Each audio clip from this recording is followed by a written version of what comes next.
Good afternoon. Welcome to another edition of the Madison View. My name is Ralph Scott. Uh, this week has been, how can I put it? For me personally, it's been a very tough, but yet good week. And for America, I think something great has happened, in my opinion. If you look at your news feeds and everything, okay, and the story about the woman, with the head of the Florida GOP, the Republican Party down there, and his wife were involved in threesomes. Yeah, yeah, with two women and a man. Him being the man, and her another woman. So that right there just goes to show you that all this stuff that these moms of liberty are pushing about gays and books and all this kind of stuff is kind of what's that word I want to use? Hold on a second. Let me review my memory here just a second. Hold on. Hypocrite. Which is what you people are. The right wing are the biggest bunch of hypocrites I ever saw in my life. I mean, they just ruin religion. I know they don't think so, but they do, man. They take people and turn them off on religion big time. Shining this big white light that I am so much more better than everybody else. I know how everything should go. And what are you doing? The exact same thing that you don't want nobody else to do. Yes. To me, it just shows, like I said,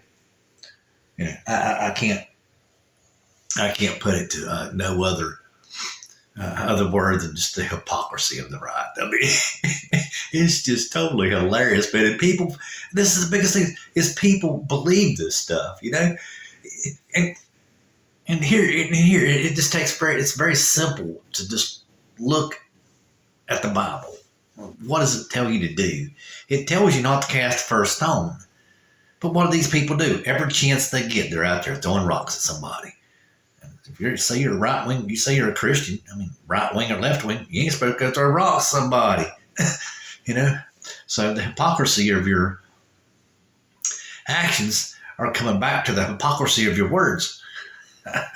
In other words, it's a complete hypocrisy. Oh, this is so hilarious. This is a good day for America, in my opinion.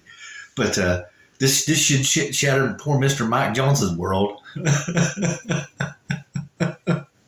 Yeah. All you theocracy people out there should just take your world. It's like somebody just threw a rock at it and shattered the whole entire universe. Oh, I love it, man.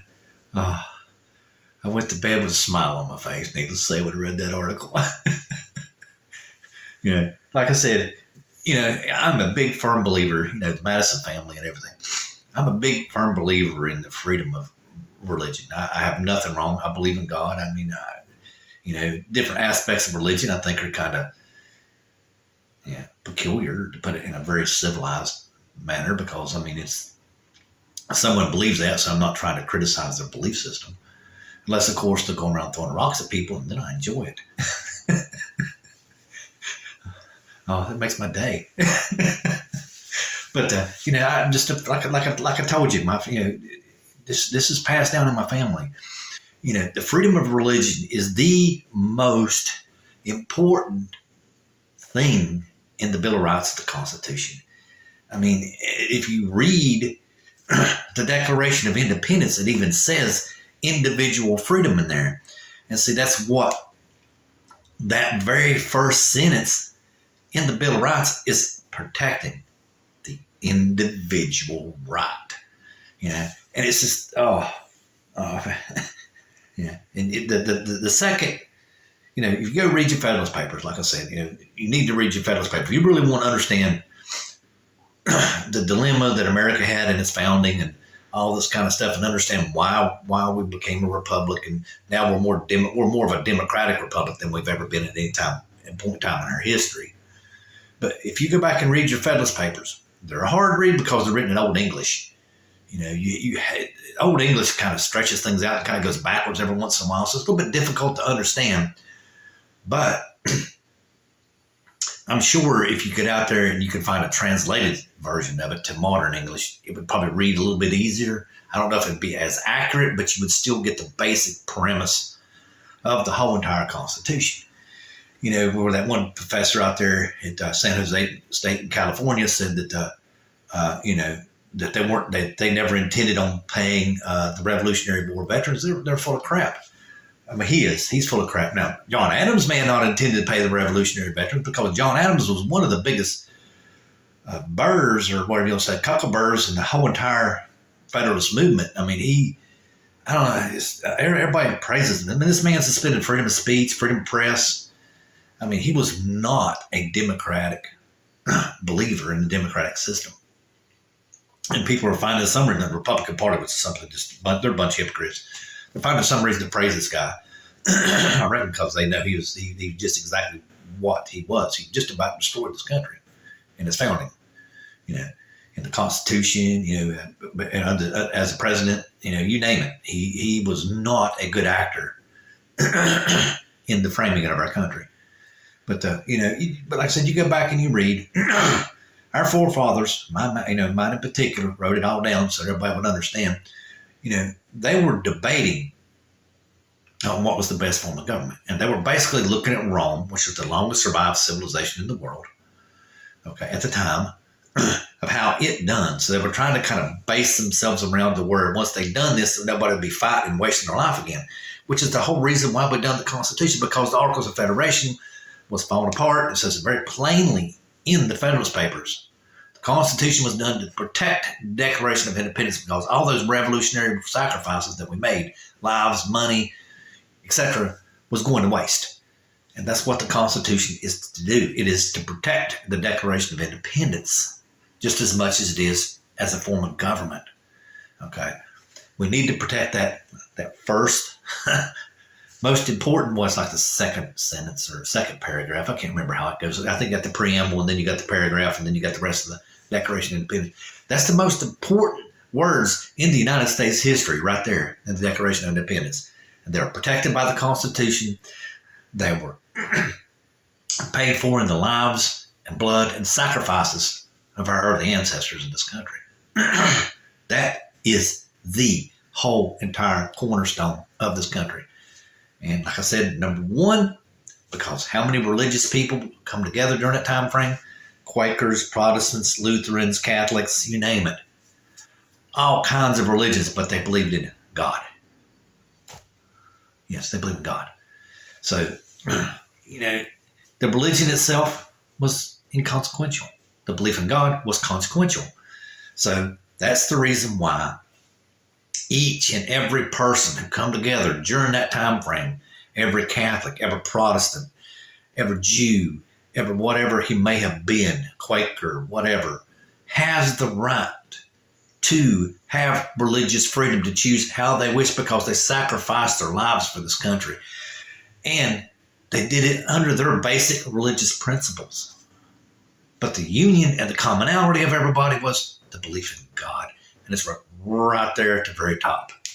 That's the unity and the commonality of the country. It meant to include religions, period.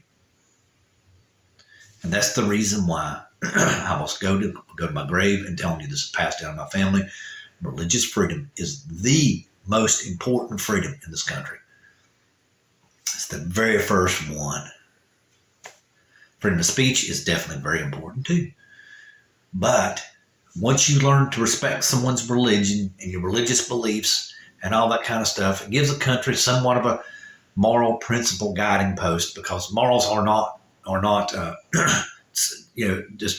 religion does not have a monopoly on morals, but it still gives you a basis to believe, and it's just good for a civilization overall, in my opinion, to have some kind of structure, and religion is one of those structures besides the family unit, which is encompassed by most religions. But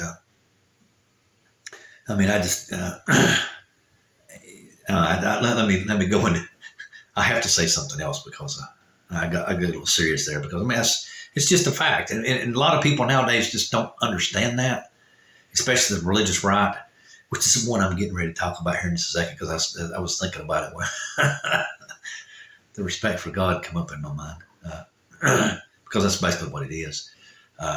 Freedom of religion is a respect for God, despite what quite a few people on the right say about it. You know, what's her name out there in Colorado? The separation is silly. Separation of church and state. Oh, it's so silly. No, it's not. No, it's not. The Constitution respects God. You just do not know how to read that because you do not have the IQ to sit down and think about it for 15 minutes. But let me talk about one I saw. You have to excuse me. Like I said, it's been a good week. It's been hilarious. And maybe the reporter took this article or this video out of context. I don't know. But Marjorie Taylor Greene, Miss Civil War herself, wants our children to get in battles with each other and let our children kill each other, out in the streets. That was done many, many moons ago, sweetheart. That's over with. I don't want my grandchildren fighting. Yeah. But anyway, she was talking about how the Department of Interior was tearing down statues because they were messing with the very foundation of this country. They were destroying our founders, and talking about the Charlottesville statue where they removed Robert E. Lee. And like the Democrat showed in the video, which I think she honestly and truthfully think that somehow or another in her screwed up mind, she considers Robert E. Lee to be one of the founders of the country. I don't know how, because he went against the country. He was a traitor. The Democrat who got up in response to her told her specifically Robert E. Lee was not a founder of the country. And first of all, the Department of Interior did not tear down the statue. That was the city of Charlottesville. Department of Interior didn't even own the land that the statue was on. And she was criticizing them, destroying the founders, destroying the foundations of America. No, she didn't. They were just destroying the foundation of the Confederacy. But anyway, that's enough. I've rambled too much. Good night.